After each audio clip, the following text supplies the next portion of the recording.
शेतकऱ्यांकडून जो निधी ऊस उत्पादकांकडून येतो हं, पर टनामागे रुपया, हे सुमारे 7 ते 8 कोटी रुपये दरवर्षी VSI ला मिळतात. हं, ह्या निधीचा विनियोग संशोधनासाठी होतो का नाही याची चौकशी करण्याची मागणी एका मंत्र्यांनी मंत्रिमंडळाच्या उपसमिती या बैठकीत केली. हं, हं, त्यावेळी मुख्यमंत्र्यांनी हा आदेश दिला की चौकशी करण्यात यावी आणि साखर आयुक्तांनी त्याचा अहवाल द्यावा. हं. ही बैठक 30 सप्टेंबर रोजी झाली होती आणि 30 सप्टेंबर रोजी बैठक झाल्यानंतर आता काल त्याचे मिनिट्स आलेले आहेत. त्यानुसार ती चौकशी करावी असं हं, त्या मिनिट्स मध्ये नोंदवलेलं आहे. हं, त्यानुसार आता चौकशी केली जाईल.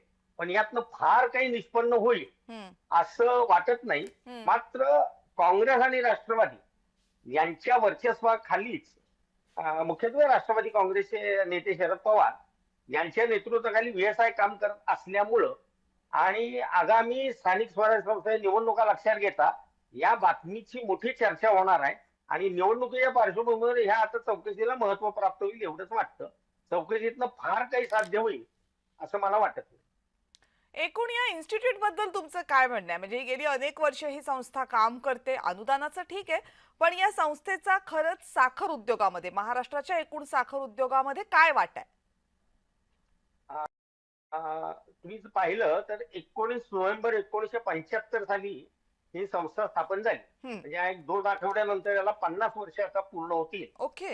हे जर आपण धरलं तर साखर उद्योगामध्ये या संस्थेने भरीव असं काम केलेलं आहे. हं, त्यामध्ये विशेषतः 3-4 ऊसाच्या जाती त्यांनी तयार केल्या. शेतकऱ्यांना ते तांत्रिक मदत करतात. अनेक हं, शेतकऱ्यांचं प्रशिक्षण करतात. विविध साखर कारखान्यांना तांत्रिक सहाय्य करतात. हं, हा त्यांच्या बाजूनं जमेची बाजू आहे. हं, त्यांनी आता नुकतंच नितीन गडकरी यांनी त्यांना विदर्भात जागा दिली आहे. त्यामुळे विदर्भात सुद्धा ऊसाबाबत संशोधन करण्यासाठी त्यांचं काम चालू आहे. यामुळं मराठवाडा, पश्चिम महाराष्ट्र आणि विदर्भ या 3 हं, ठिकाणी सरकारने त्यांना जागा दिली आहे आणि हं. तिथं ते संशोधन करतात.